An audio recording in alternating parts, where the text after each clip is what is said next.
చూద్దాం. వారం గడిచిన గండికోట బాలిక హత్య కేసు మిస్టరీ ఇంకా విడలేదు. విచారణలో కీలక విషయాలను గుర్తించారు పోలీసులు.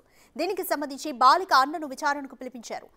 బాలికను వెతికేందుకు కొండయ్య అనే వ్యక్తి గండికోటలోనే ఉన్నట్లు గుర్తించారు పోలీసులు. కొండయ్య మృతురాలి కజిన్ బ్రదర్ అని తెలిపారు.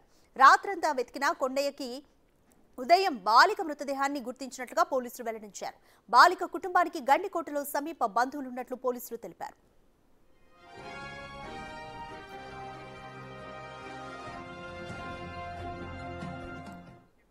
మోర్ డీటెయిల్స్ మా ప్రతినిధి శివ అందిస్తారు. రైట్ శివ, గండికోట బాలిక హత్య కేసుకి సంబంధించి కూడా ఇంకా మిస్టరీ అయితే వీడలేదు.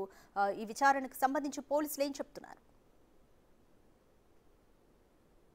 రాధిక, ఎవరైతే గండికోటలో బాలిక దారుణ హత్య పోయారో నేటి కరెక్ట్ గా వారం జరిగింది. దీనికి సంబంధించి కూడా ఈ వారం రోజుల్లో కూడా ఎలాంటి అసలు మిస్టరీ వీడకపోవడంతో మాత్రం పోలీసులు మరొక కోణంలో విచారణ చేపట్టారు. దీనికి సంబంధించి కూడా అక్కడ ఎవరైతే ఉన్నారో గండికోట సంబంధించి సెల్ ఫోన్ డమ్స్ అన్నింటినీ కూడా క్షుణ్ణంగా పరిశీలించి వాటికి సంబంధించి ఒక బృందాన్ని ఏర్పాటు చేసి పరిశీలిస్తే మాత్రం వాటిలో కొంత కీలక విషయాలు వెలుగులోకి వచ్చేట్టు తెలుస్తుంది. వీటిలో భాగంగా ముఖ్యంగా నిన్న ఎవరైతే బాలిక సొంత అన్న ఉన్నాడో ఆ అన్నను బ్రహ్మయ్యను కూడా నిన్న విచారించారు.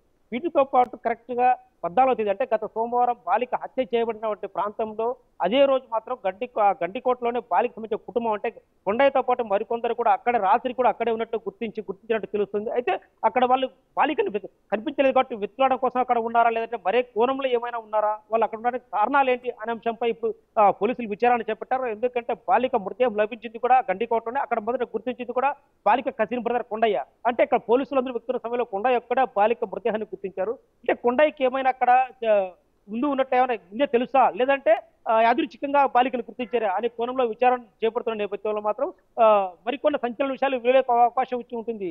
Radhika. Right, thank you Shiva.